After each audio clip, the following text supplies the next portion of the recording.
I want you to take a moment and think about the concept of trust. A lot of times, trust is based on experience. When you go to a restaurant you really like and you order your favorite dish, you trust that the ingredients they use aren't outdated or spoiled. This is an easy thing because you've done it hundreds of times before at lots of different restaurants. When I need to have some work done on my car, I'm fortunate to have a mechanic who I can trust. I need to know that the repair was done properly, but also that the car is safe to drive when I get it back. And one of the places where we all have to place our trust is in our healthcare professionals. Whether you're at the doctor for an annual checkup or in the emergency room for something more serious, you have to trust that the doctors and nurses and the other medical people know what they're doing. My guest today is Ashley. She went to the hospital one day because she was about to give birth to her first child. She and her husband, Alden, were very excited about becoming parents. And when things started happening that were outside the norm, they trusted that the people in charge could figure it out. That's not what happened. Real people in unreal situations. There is a man standing in front of me in my bedroom. My friend has been shot. I'm literally inside the river, and I'm inside my car. He had told me multiple times that he was going to set himself on fire. If you say my name or try to look at me, I'm gonna kill you. And he was just sobbing. He said, Mom, tell me you're gonna be okay. And I jumped on the hood of the car and I held on. And I looked into the garage and he was hanging from the rafters. I had somebody standing on my neck. He's better to me dead. I want him dead. I'm Scott Johnson, and this is What Was That Like?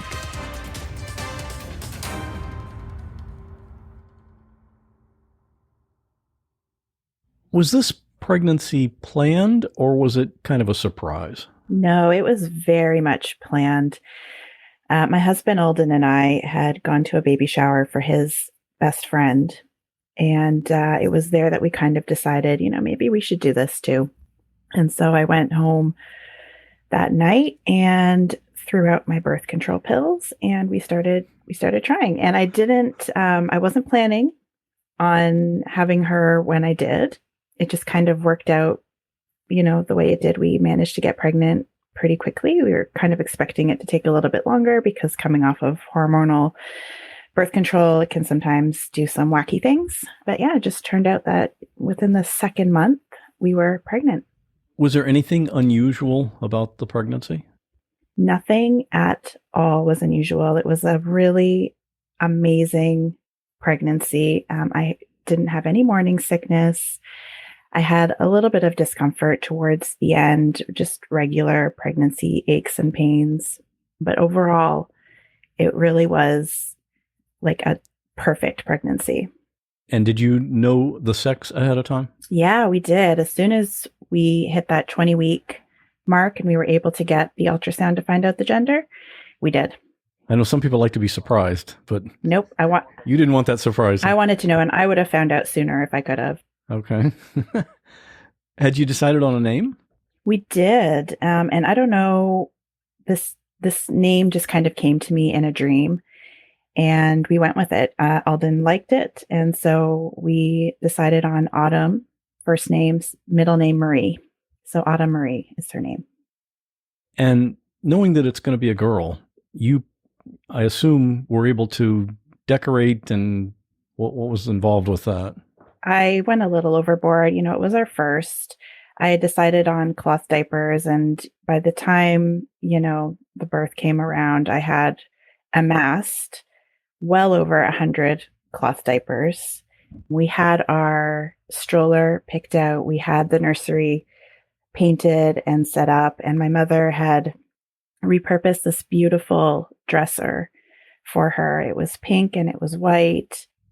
And Alden had done some really unique paintings on the wall. It was perfect. It was a perfect nursery for a little girl. Alden is your husband. So he's an Yes. artist? He's not. Well, he likes to think he is sometimes, but no, he got a little bit creative because her name is Autumn. He had drawn like some falling leaves actually on the wall. This was your first pregnancy. Were you nervous about anything, about how it might go, since you'd never experienced it before? I was, but at the same time, I was pretty confident that it was all going to go according to plan. I think I was maybe a little bit overconfident. I mean, I didn't do any childbirth prep. I had decided to go with a midwife to get a little bit more of like a natural birth experience, although we had still decided to birth in the hospital with the midwife. You know, we had the opportunity to get a doula on a sliding scale and decided not to. I didn't think I would need the support of a doula. And so, yeah, I just went into the pregnancy and into the birth feeling like really confident and like I had this and it was all going to go according to plan. Are you an optimist by nature? I think so. Maybe a little bit too much. Yeah, maybe a little bit too much. Where were you when you went into labor? I'd just come home from seeing a friend. I had dropped him off at the subway station and I drove home and I just started to feel a little bit of contraction pain. And that was on a Thursday night. And it continued throughout the night. It wasn't too bad. I was able to sleep. But by the morning, I knew that, you know, the birth was starting to happen. Having said that, though, I did send Alden to work that morning. I just knew that it was our first and it was probably going to be a while before it was actually time. Was he okay going to work knowing that you're about to go into labor? He was okay with it. Yeah, he was on board with that. I knew it was going to be a long time. It was still early labor. And I mean, that morning, I actually went to Costco and just kind of walked around, picked up some food, like some pre-made meals. You know, I had a few contractions while I was there, but I was able to walk and talk through them, and they weren't happening very often. So by that afternoon, things were starting to pick up a little bit. And I had actually started to bleed quite a bit. And so I called my midwife and I explained what was happening. And she said, well, why don't you come in? I'm here at the hospital now. Why don't you come in and we'll just see what's going on? So I drove myself to the hospital in labor in rush hour traffic in Toronto. And this hospital is not at all close to me. We had probably at least 2 hospitals that were closer to us. And we had picked this hospital because it was at the time the only one in the entire Toronto area that allowed for water birth. The other hospitals, you were able to labor in the water, but you weren't allowed to actually give birth in the water. So I had chosen this hospital because I wanted to try giving birth in the water. So it was about a good 30, 40-minute drive away from me. And I got there. It probably took me an hour in traffic. And Alden met me there. And my mother also met me there. And they hooked me up to the monitors in triage. And there was definitely some concern. Her heart was decelling. And it just wasn't what they like to see. My midwife did consult with the OB that was on call, and they said, well, why don't let's try this. Let's get you something to eat, because it had been quite a while since I had eaten something. And then we'll monitor you for another hour and we'll see what happens. And if we don't see an improvement, then we're going to have to talk about induction happening tonight. So, being very Canadian, I got something from Tim Hortons in the hospital lobby. It was all sugar. I had that to eat, and they monitored me for another hour and things looked good. So they said, okay, well, you still have the option for induction if you want it, or you can go home and continue to labor at home. because it was still too early to be admitted. So I made the decision to go home. We went home. I got home about 8, 9 o'clock at night and tried to sleep. Couldn't sleep because things were starting to pick up. I ended up in the bath at one point, and it was around 2 or 3 o'clock in the morning when I said to Alden, I think it's time to go in because this is getting to be a little bit too much now, and I don't think I can handle this on my own anymore. We drove to the hospital. He called the midwife. She said, well, I'll meet you there. Called my mother. She met us there as well. At least there won't be as much traffic this time. Not at 3 o'clock in the morning, although it is Toronto, so you never know what you're going to run into. And we get to the hospital, we get admitted, everything looks good, and I'm ready for the tub. And my midwife goes to get the tub ready and then realizes that it hasn't been cleaned from the last time it was used. So there's one tub on the entire labor and delivery floor, and it's kind of across the hall. So it's not in the room, it's across the hall. She gets it cleaned, and then she goes to fill it and realizes that there's no hot water. So water birth is now out. And it was at that point that I opted for the epidural because I was not coping well. And I, having not done any preparation at all for childbirth, because, I was so confident I had it, I was not coping well. And that was the water birth was the only thing I was hanging my hat on to get through labor naturally. So I opted for the epidural. I slept for a couple hours, which was nice. It numbed the pain enough that I was able to sleep and get some rest. Does an epidural normally do that? Cause drowsiness or cause you to sleep? It didn't cause drowsiness. It just allowed me to relax enough that I was able to sleep because I had been up all night.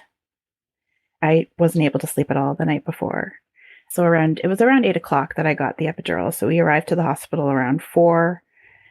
So it was 4 hours before I got the epidural. And then I slept. I slept until 1 or 2 o'clock in the afternoon. You were so tired that even the excitement of giving birth wasn't enough to keep you awake. I was just so tired. And when I say sleep, it's in a hospital. It's not really like you're in and you're out. And I remember at one point, looking over at my midwife and just saying like, do you want me to get you something to eat? Or do you want Alden to get you something to eat? Because she had also been up all night as well. So everybody was very tired.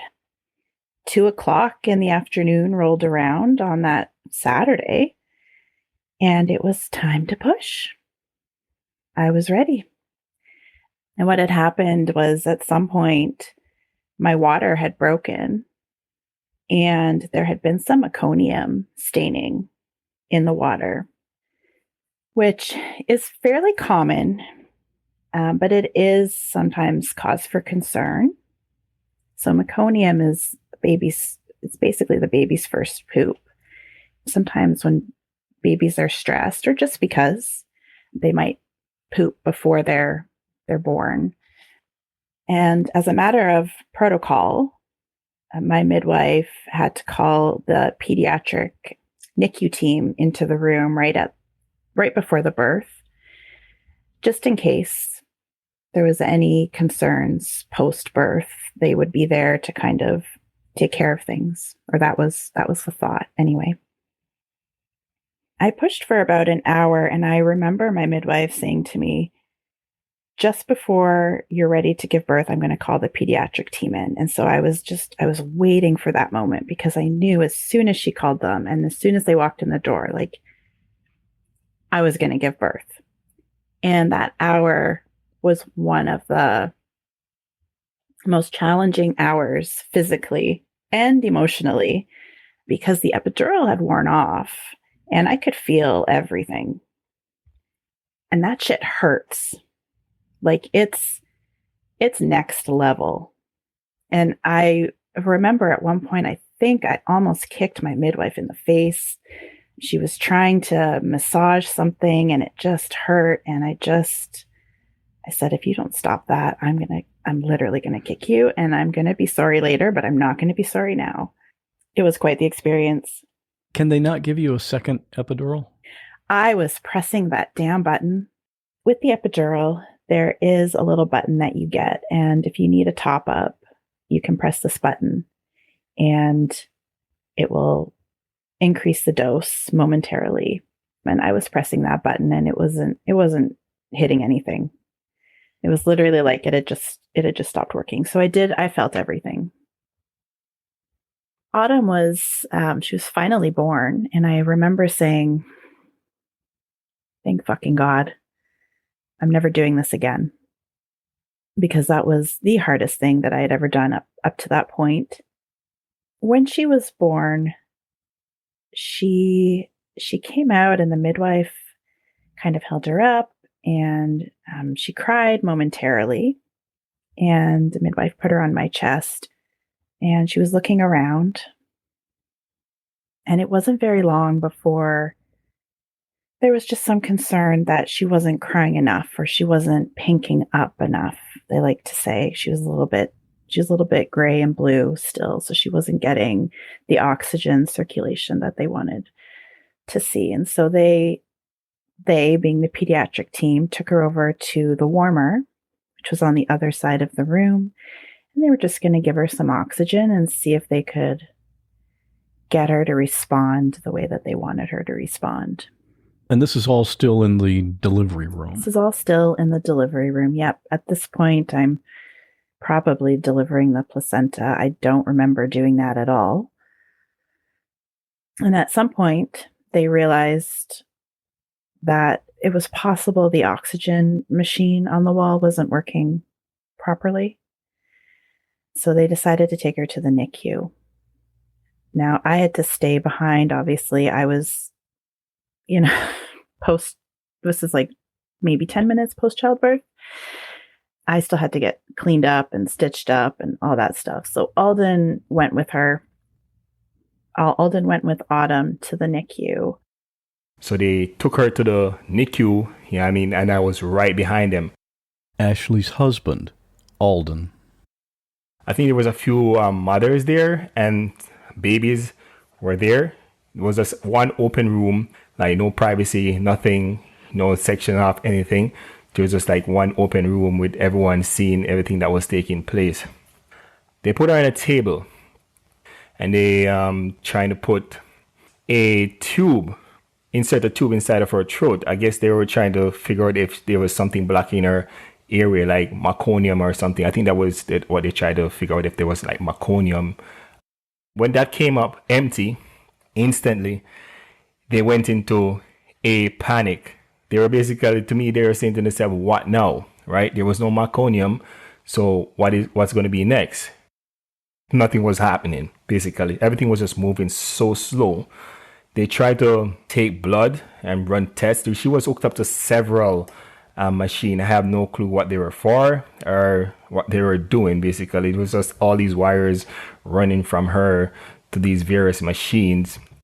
It seems like, to be honest, the professionalism of these nurses and doctors were just lacking, because to me it's like it's the first time they actually seen something like this. Like they have never came across something like this before. Like they don't know what they were doing. I'm assuming that they didn't know what they're doing based on my experience and what I saw. It seems like the level up, there was just chaos. There's a lot of chaos. They were running back and forth. There's one point in time where they asked for a bag of blood and one of the nurse spilled the blood onto the chair. I'm like, this is, in my mind, all I was just saying is like, please just save my daughter. I was saying to them, please save my daughter. Please save my daughter. I got cleaned up and I'm just waiting like for somebody to come back and tell me what's going on. And it was probably half an hour after they had gone that the midwife, who was kind of taking care of Autumn. So what typically happens in Ontario is there's a midwife watching that's kind of like taking care of mom or the birthing person. And then there's a midwife that comes in at the end, just before birth, that will take care of the baby. So you've got 2 midwives, one for each. And at the time, I had also had a student midwife. So I was lucky enough to have 3 midwives at my birth. So I had my primary one, the student midwife, and then the midwife that came for the baby. And so the midwife that was meant for Autumn had gone with her and Alden to the NICU. And it was about half an hour after they had gone that she came back. And she just kind of said, we're not really sure what's going on, but I wanted to come give you an update. And they are calling the sick kids ambulatory team to come to the hospital to check her out and possibly transfer her. This podcast is sponsored by BetterHelp. There's one thing that all of us have in common. We all have problems. You've heard a lot of the guests on this podcast talk about something they didn't expect to have to deal with, but suddenly they're trying to figure out how to handle a fractured relationship, depression, financial issues, or even the death of a loved one. When those things happen, you might immediately jump into problem-solving mode, but it's not easy to stay in that state of mind. In fact, when problems seem to cause more and bigger problems, it can feel overwhelming, like a big avalanche, and it can be really stressful. That's when you need a professional. And BetterHelp is a great option for that. Just answer a few questions and you'll be matched up with your own licensed therapist. And it's entirely online, so you can do it all either by video or chat or just on the phone. Need to switch therapists? You can do that at no extra charge. And you might be surprised to learn that it's less expensive than traditional in-person therapy, especially when you don't use any gas to get to your next session. So it's time to use BetterHelp and actually solve some of those ongoing problems. Therapy can make that happen. Visit betterhelp.com/whatwas today and you'll get 10% off your first month just because you're one of my listeners. That's betterhelp.com/whatwas. And thanks to BetterHelp for sponsoring this podcast. They put me in a wheelchair because as a matter of protocol, I wasn't allowed to walk, even though by that time the epidural had completely worn off and I was able to stand and to walk and all that good stuff. So they wheeled me down to the NICU. It was just chaos in there. Autumn was on the warmer under this big light, and the pediatric doctor was kind of managing things, and there were nurses that were running around and doing different things, and they just kind of set me there, and Alden was there standing. We just waited for the sick kids team to get there. It felt like forever, and it was awful because it was pretty clear that there was something wrong, and the team who is looking after her, they didn't know how to manage it. They didn't know what to do. They didn't know what was wrong. And when the sick kids team got there, they came in the room. There were 2 of them. The entire energy changed. It became much more calm. It felt like somebody was in control. Did that lower your level of concern? It did. It did. I mean, I was thinking, okay, well, they're here now, so they're going to stabilize her or whatever they need to do. And in my head, I'm thinking about the logistics of going to the sick kids hospital. Who's going to drive the truck there? Will I go in the ambulance, or will Alden? Or do I have to stay at this hospital for any other reason? Can I just leave with her? I have to call my father and my sisters. And, I was going through all of the logistical things in my head. And then my midwife asked the sick kids lead, can mom and dad come up and, see her? And she said yes. And so we went over, and I kind of got to touch her and just be closer to her. And it was at that point, the Sick Kids lead had been on the phone with the doctors down at Sick Kids Hospital. And she got off the phone. She turned around and she said, "We don't think she's going to make it."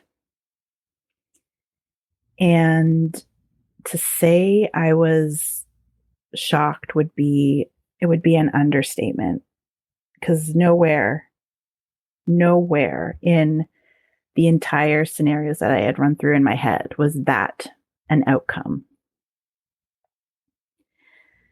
But I came to find out after the fact that, by the time I got to the NICU, which was about an hour after she had been born, by the time I got there, it was already too late. She had lost too much oxygen to her brain. She had gone into cardiac arrest, and there was just no coming back from it. So they were keeping her alive, but she was no longer there. She was brain dead. Is this a direct result of the oxygen in the delivery room not working properly? I don't have an answer for that. I don't know. You can go without oxygen to your brain for, I think it's 6 minutes before your brain starts to deteriorate. So she had obviously been without oxygen for longer than that. Wow. And so you and Alden are there and you get this news. I can't even imagine how you would react to that. Luckily for me, I was still sitting in this wheelchair. I felt like the floor just kind of opened up. And somehow I kept breathing and living, which at the time was just like, how can you say to me that my child is going to die, and yet I still have to live?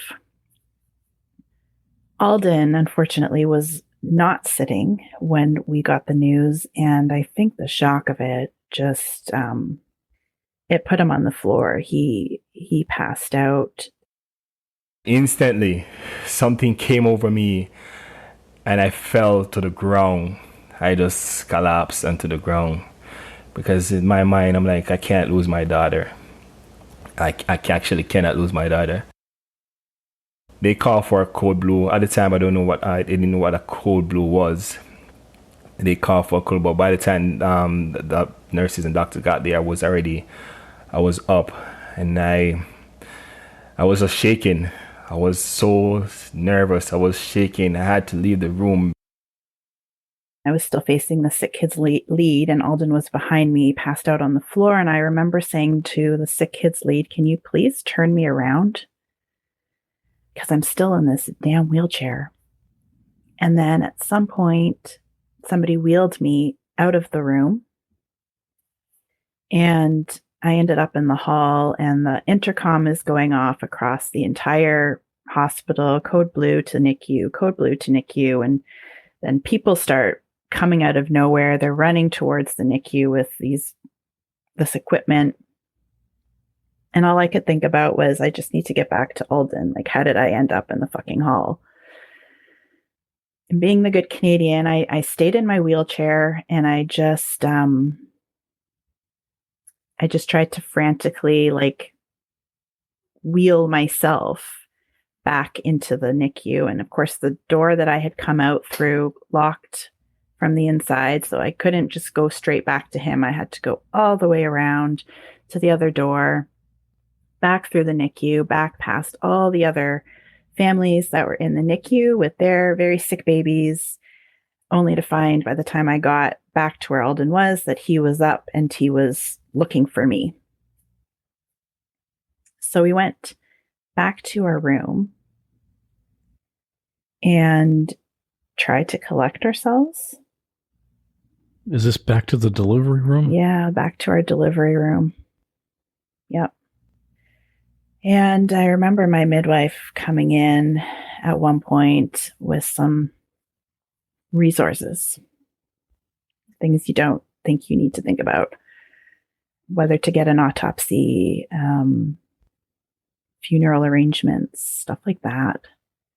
And I remember saying to her, like, what am I supposed to do? My milk is going to come in and I don't have a baby to feed. Alden was ready to leave. I think he had just the shock of everything and the trauma, because he had also witnessed everything in the NICU. Everything that I had missed, he had seen. He had been there for the entire thing. And he was ready to leave. And I also remember my mother, well, thank God she was there. She turned to him and she said, Ashley can't leave yet. Autumn's not dead yet. Ashley needs to say goodbye. So I went back to the NICU with my mother, and by that time my father was there. And I went back with my parents, and Alden stayed behind in the hallway with my stepfather and my stepmother. And thank God that they were there. I could not bear to see my daughter there hooked up to this machine, and she was basically there. She was like, she's gasping for air. She was trying to breathe, but she could not. And she was just gasping for air. And like, I saw her chest going up and down so frantically. I'm like, it's like she cannot. She wants to take in the breath, but she cannot hold it in and she can't release it. She was just, and I could not bear the sight of that. I could not just stood there and watch my daughter struggling to breathe. And that was one of the hardest things I've ever gone through in my life. Losing someone that is so close to you. Even though I didn't know her like that, but she was a part of me. Something that we created. And to lose her in that fashion and that way, it was just so sad. It was heartbroken for me. I was led into what was essentially like a little storage closet. Right off the NICU, there was like a table like you would find in a boardroom, and a bookcase with some medical books and a couple chairs. And by that time, the doctor from Sick Kids had arrived. He brought Autumn to me. She was wrapped up in a blanket, and she still had the little like catheter thing hanging out of her mouth, or the intubation. They handed her to me, and he said, you can expect to hear a few little gasps or sighs before she passes. And then I just held her. And my mother held her, and my father held her. And then she passed in my arms. I don't know exactly when. I just know that at 7:05 p.m. on that Saturday, I said to the pediatric doctor, I think she's gone now.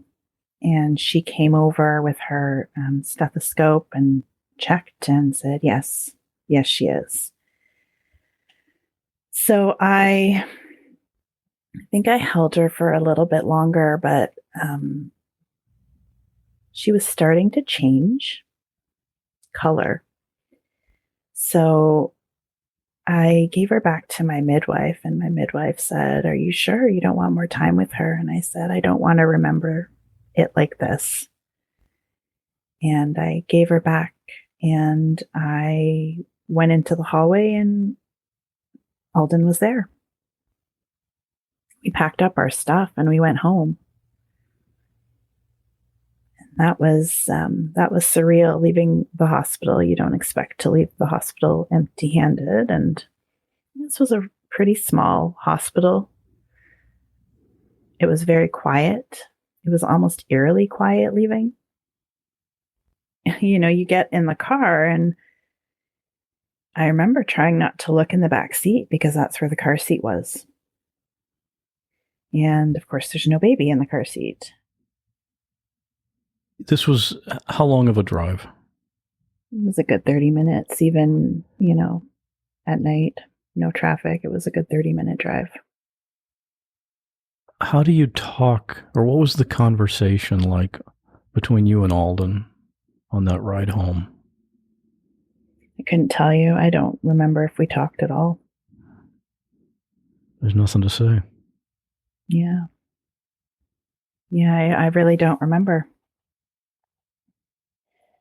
So we get home and, the first thing that we see as we come in the door is the baby swing, which was already set up in the living room.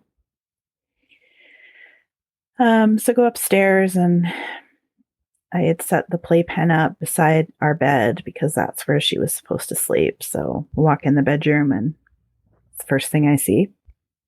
I think it was at that point that I lost it, really lost it.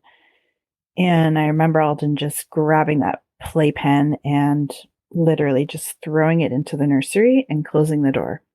And that door stayed closed for months. I don't know how the swing got in there. I don't know at what point that happened. All the baby stuff in the house made its way into that nursery, and the door just stayed closed. I had a shower. Then we got into bed. And there's no like manual on what you're supposed to do after your child dies. So we just laid there and we watched a movie. We watched Scream. Although I don't think either of us really watched it. It was just on. At some point, the coroner called. We had just missed him at the hospital. So it was just, again, matter of protocol. Coroner is called to come interview everybody. And he called and just asked, the standard questions about pregnancy. Did I smoke? Stuff like that. Did I drink during the pregnancy? All no. And we had opted to do the autopsy because we wanted to know why this had happened. Because it made no sense. It literally made no sense. It was a picture perfect pregnancy, standard birth. There was no reason. None of it made any sense. Yeah, when you think of the term complications in childbirth, you didn't have any complications. No. Other than the meconium, but that's fairly routine, isn't it? It is fairly common, and I had also consulted with 2 OBs during my pregnancy because I have epilepsy, and my midwife had never taken on a patient that had epilepsy before. So just to be safe, she had consulted with 2 OBs, one OB and one maternal fetal medicine specialist. So I had good care. I had amazing care throughout my pregnancy. Yeah, so we didn't know what had happened. So we opted to do the autopsy, even though we were told there's a good chance you won't ever have a reason. You won't ever know. And it could take a year or longer to get the results back. Why so long? I think part of it is they have to do toxicology, but I don't know if that really should take longer than a few weeks or months. Yeah, a year seems excessively long. Mm-hmm. Yeah, that's what we were told. So that's what we were expecting. Did the autopsy reveal anything? The autopsy did suggest that at some point prior to her birth, she had lost oxygen, which had caused kind of a cascading effect after birth. It doesn't make a whole lot of sense to me, but I'm not a doctor. Now, we got pregnant fairly soon after. It's about 3 months after. And I went to the best hospital in the city, I thought. And I had an amazing team. They deal with subsequent pregnancies. And so one of the things that my OB did was he reviewed everything from my midwives, from the hospital, from sick kids, all of the reports he reviewed. And I remember going in for an appointment with him when I was probably 6 months pregnant at the time with our subsequent pregnancy. And he just turned to me and he said, I don't think that, I don't think Autumn should have died. Because whatever the issue was should have been managed better by the care team to have prevented the oxygen loss to her brain that resulted in the brain damage that she suffered. It's basically what he said to us.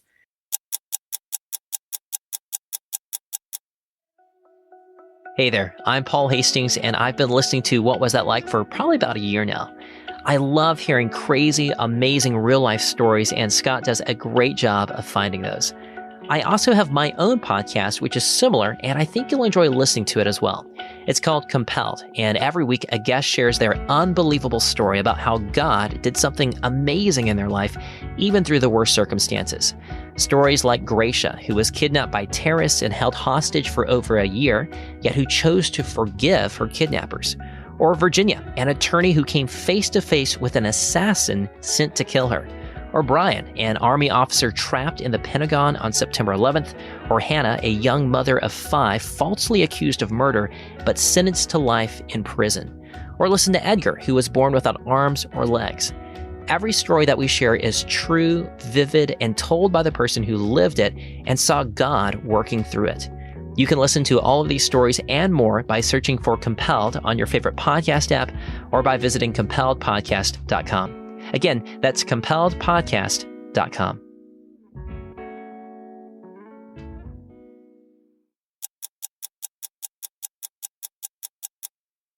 We decided, absolutely, we are going to be, birthing at this hospital, which has a level 3 NICU.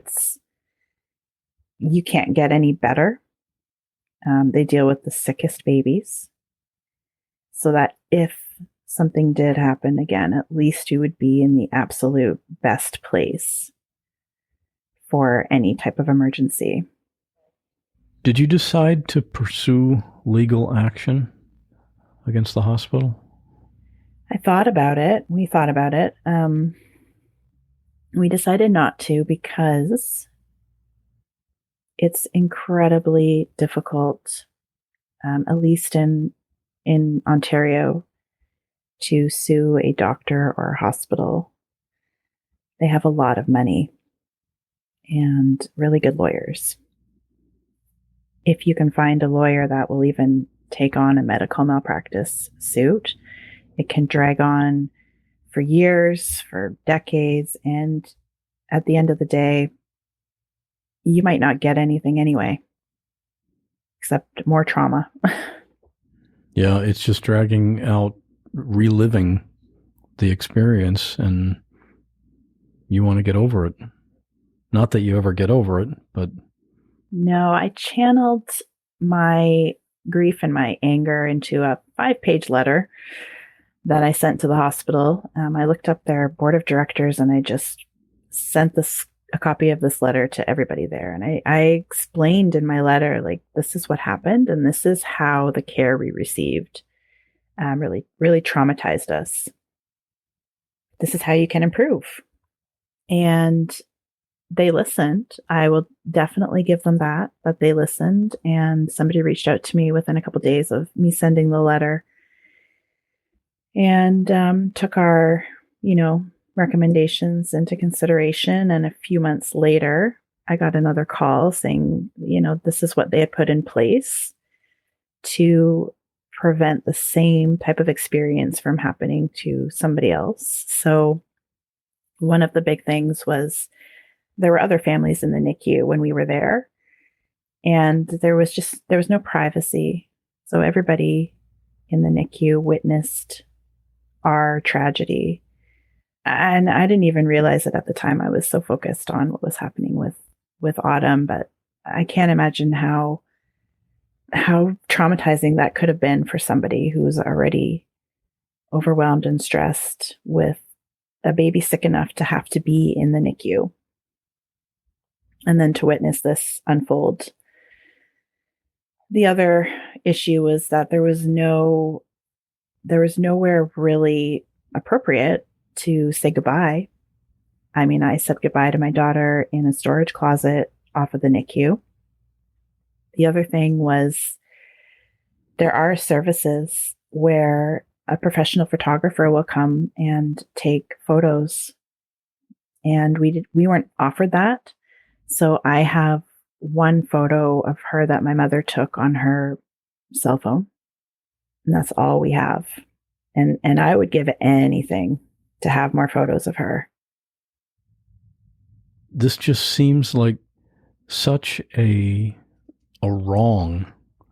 Her whole life ahead of her, and just ended because of people just making mistakes.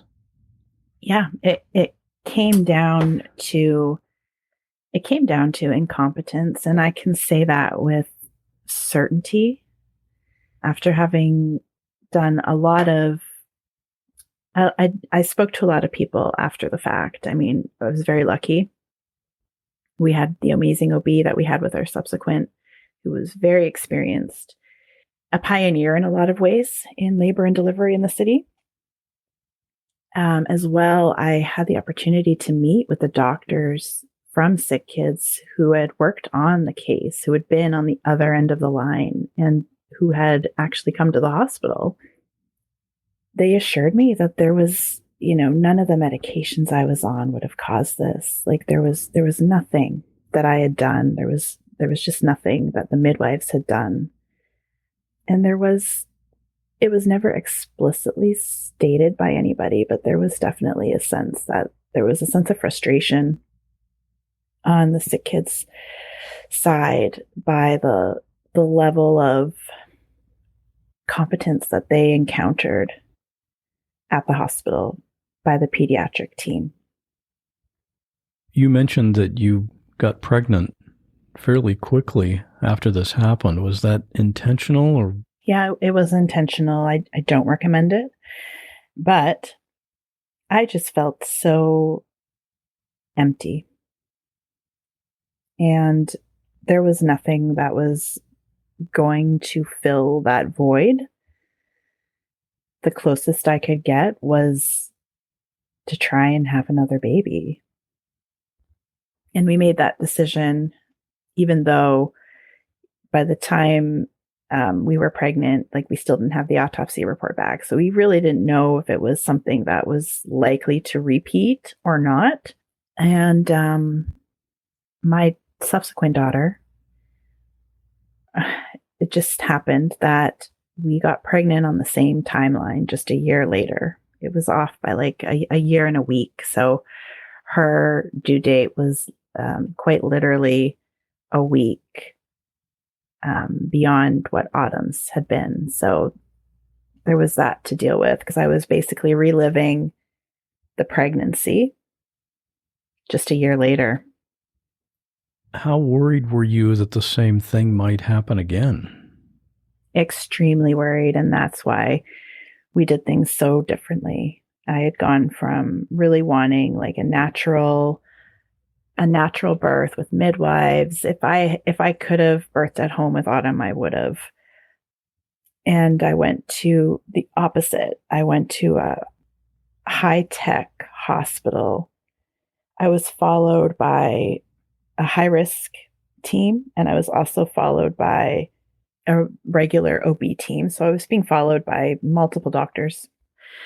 One of the great things about this subsequent pregnancy program was that they made it much easier. That when you're pregnant after a loss, it's a completely different ballgame. There's so many triggers. So they try and eliminate that as much as possible. So for anybody who's been pregnant, you know that every time you go in for an ultrasound and you get a different tech, you kind of have to explain everything all over again. So they would offer the same ultrasound tech for every ultrasound. And I had an ultrasound every appointment if I wanted it. I could drop in anytime. If I had any concerns, they would see me. I was offered induction and I was offered an elective cesarean. Ultimately, I chose to have an elective cesarean before the date that we lost Autumn. So she was born at 38 weeks and 6 days. And I don't know, there's just something in my head that said I don't want to be pregnant with this pregnancy at 38 weeks and 6 days. I need this baby to come out sooner. And the doctor, he accommodated that.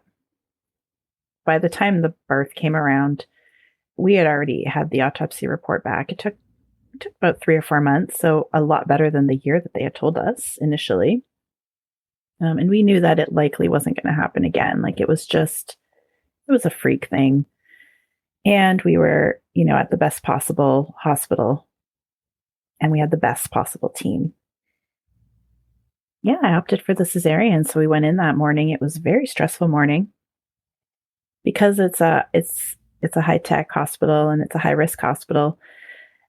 And I was having an elective cesarean. I did get bumped. So my initial cesarean was supposed to happen at 10 and mine didn't happen until 6. So it was a long day at the hospital. But they wheeled me into the room and they put the spinal in, and then they cut her out of me, my subsequent daughter. And at first she didn't cry. I know this now, but back then I didn't know that sometimes when babies are born by cesarean, they don't always cry right away. So she didn't cry, and it felt like the longest couple minutes of my life. And then she started crying, and I knew, okay, I think she's going to be okay now. She is an amazing, almost 6-year-old. This experience has led you to want to help other people. Is that why you became a doula? And what exactly is a doula? So a doula is a support person for the birthing person and their partner and their family. We provide physical, emotional, and educational support. And we're different from a midwife in that we don't do anything medical. So they handle all the cervical checks, all the blood pressure checks, all of that stuff. And we're just there to provide support in whatever way we're needed. So that's throughout the pregnancy, during the birth, and then also after birth for usually about 6 weeks. And my experience with Autumn and then with my subsequent pregnancy did definitely propel me into supporting other families. So I became a doula with a focus really on loss and on subsequent pregnancies, because like I said before, it's a whole different ballgame when you're subsequently pregnant, and it's hard to understand unless you've been through it. You could definitely identify with people that are going through something similar, and they must appreciate having you to relate to them. Absolutely. And I find it really fulfilling as well to be able to support people going through some of the hardest times in their life in a way that I can really relate to. Yeah, there's got to be something gratifying about that. Yeah, there is. I'm very lucky to have met the people that I have. What's your motivation for wanting to get this story out there for people to hear it? I think it's just another way to honor Autumn. I think it just comes down to that. I mean, I support other people going through loss and through subsequent pregnancies to honor her. I was a peer counselor for a loss group for a little while until I got pregnant again. And that was, again, a way to honor her. Because she's not here, it's a way that I can kind of keep her alive and to keep her memory alive. You have mentioned to me that if anyone wants to contact you, they can do that, and we'll have your email on the website in the show notes for this episode, and they can visit your website, which is ashleyharrison.net, and they can get in touch with you if they want to. Yes, absolutely. All right. Well, Ashley, I'm so sorry about Autumn. Thanks for sharing your story. Thank you very much, Scott. October is Pregnancy and Infant Loss Awareness Month.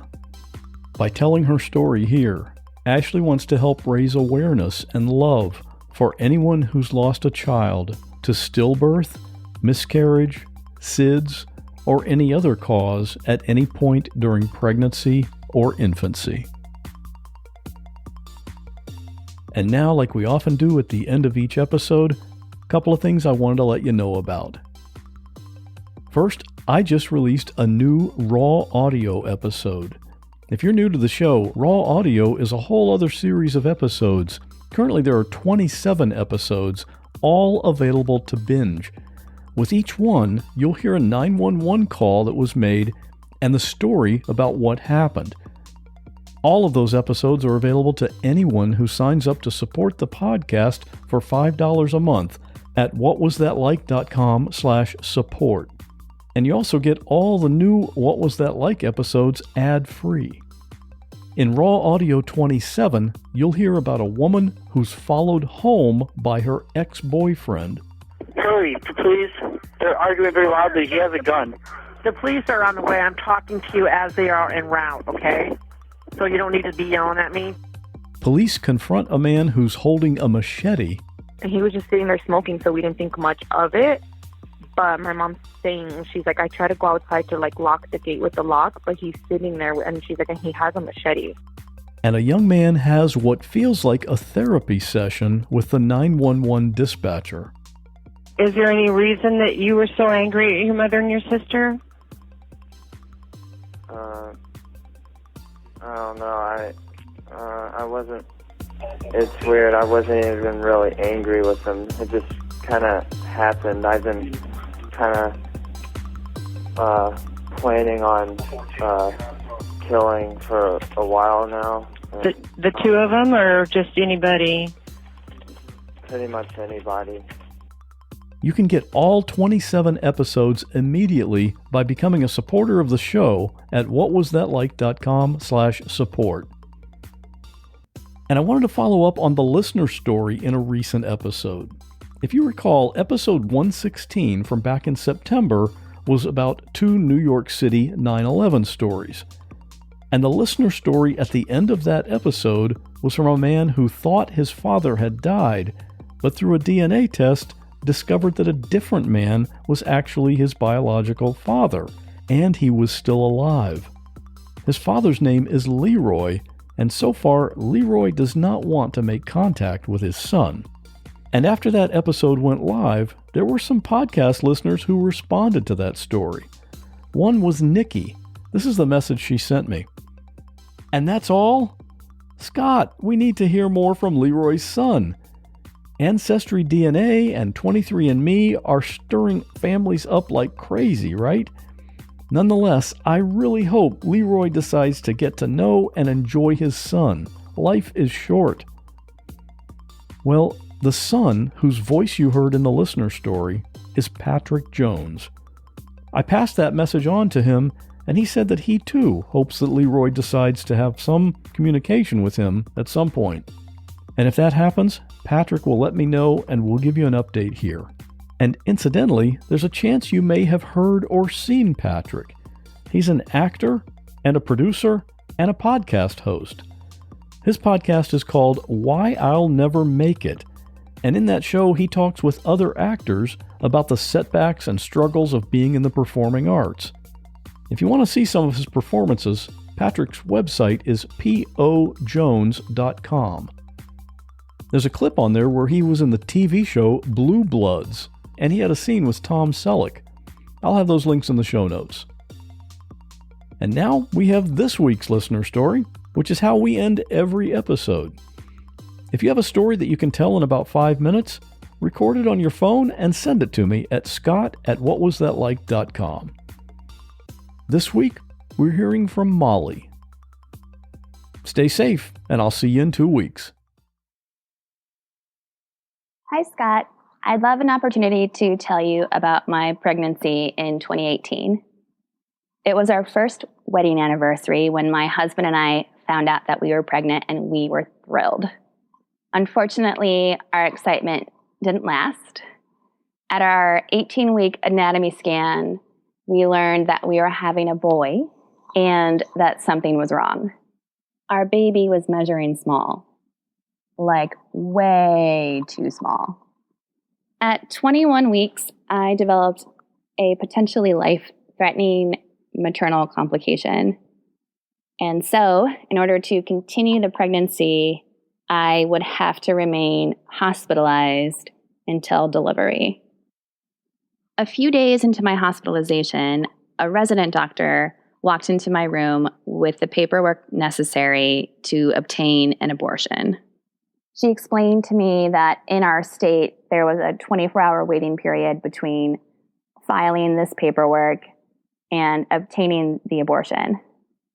And due to the nature of my condition, I could go from stable to unstable very quickly, and my doctor didn't want there to be any red tape delaying my treatment. So it was best to have this paperwork on hand in the event that we needed it. I, of course, did not want an abortion. I wanted a baby. But I also knew that it was important for my doctor to practice medicine within the confines of the law. So I begrudgingly and in tears signed the paperwork. The resident then told me that she was also required by law to show me a booklet meant to educate me on normal fetal development. Of course, the baby in my body was not developing normally. She very mercifully held the booklet out in front of me, flipped through it as quickly as you would one of those animated flip books, said, "There, I showed it to you," threw the booklet in the trash, and walked out of the room. One morning, about 5 weeks into my hospitalization, I was taken from my room to an ultrasound, which I had been doing bi-weekly throughout my hospitalization. This ultrasound was different in that in the middle of it, the ultrasound tech put down her wand and said, "I'm going to go call your doctor. I'll be right back." And I knew that this couldn't be good. I still had no idea what was going on when less than an hour later, the door to my hospital room opened and my husband walked in. My husband was in his first year of an internal medicine residency at a hospital across town, so I hardly saw him at all, nonetheless at 9 a.m. on a weekday. Just a few minutes later, the door opened again, and in walked a pack of about 10 people, many of whom I had never seen before, but one of whom was my MFM, my maternal fetal medicine doctor. She told us that our baby had developed an additional complication in utero. And this complication was exceedingly dangerous for the mother, for the pregnant person. And it was no longer reasonable to continue the pregnancy. It was time for the pregnancy to end.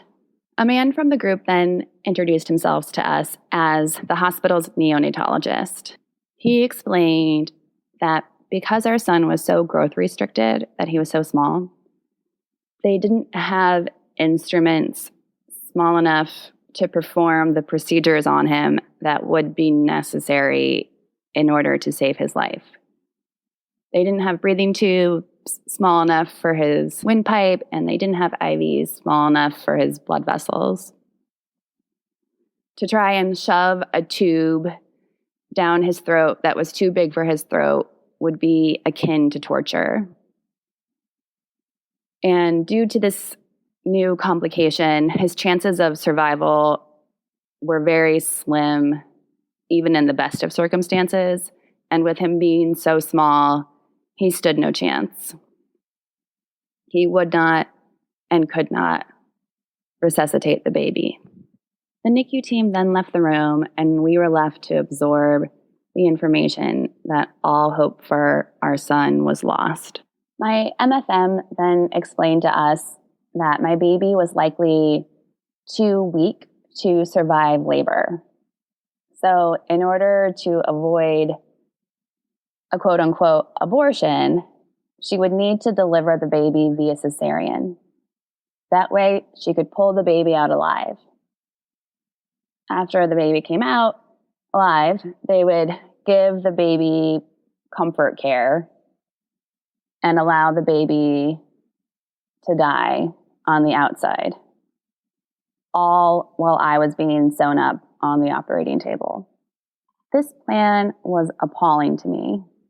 It was incredibly invasive and unnecessarily traumatic for both me and my son. But I thought I had no choice. I was 26 weeks pregnant in a state where at the time my choices ended a few weeks earlier. Now it's much, much earlier. So I took a shower and washed with the special soap intended to disinfect my belly before a planned cesarean. But as I stepped out of the shower, I decided that there was no way that this was how it was going to go down. I wanted to be induced. Well, obviously, what I wanted was a healthy baby and a healthy pregnancy. But given my circumstances, I wanted to be induced and to deliver my baby vaginally. Even if that meant he came out dead, even if that was against the law, even if it meant putting my very wonderful MFM's medical license at risk, I wanted my son to have as peaceful of a death as possible. I wanted him to be warm and to hear my beating heart and to be held inside of me as his little life slipped away.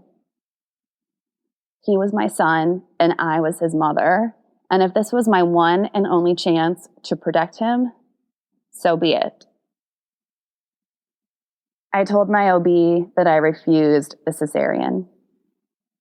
She agreed that the cesarean was not medically necessary and that ultimately the outcome for my son would be the same. Many hours of brainstorming, pleading, and phone calls followed, all from my hospital bed.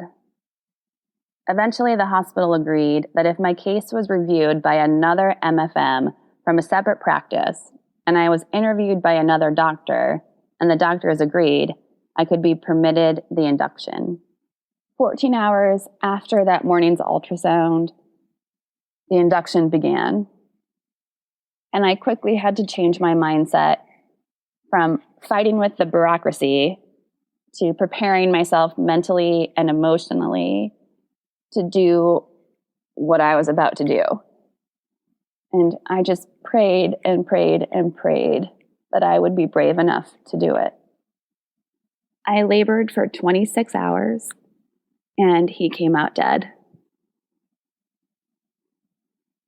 He was so incredible to look at, and I just was overwhelmed with this duality of meeting my baby for the first time. He was finally here, but he was also gone. I kept his body in my hospital room with me for 2 nights. And on the 3rd day, when the funeral director came to pick him up, I had to hand him over to him. And it was honestly one of the most painful experiences of my life. Much of what happened to me and to my son was nobody's fault. God's will is a mystery, and Mother Nature can be cruel. But it was made so much worse by the politics that surround pregnancy. My son's name was Alex. He was so wanted and so loved.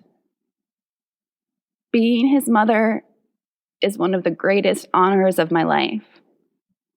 and I will mourn him until the day I die.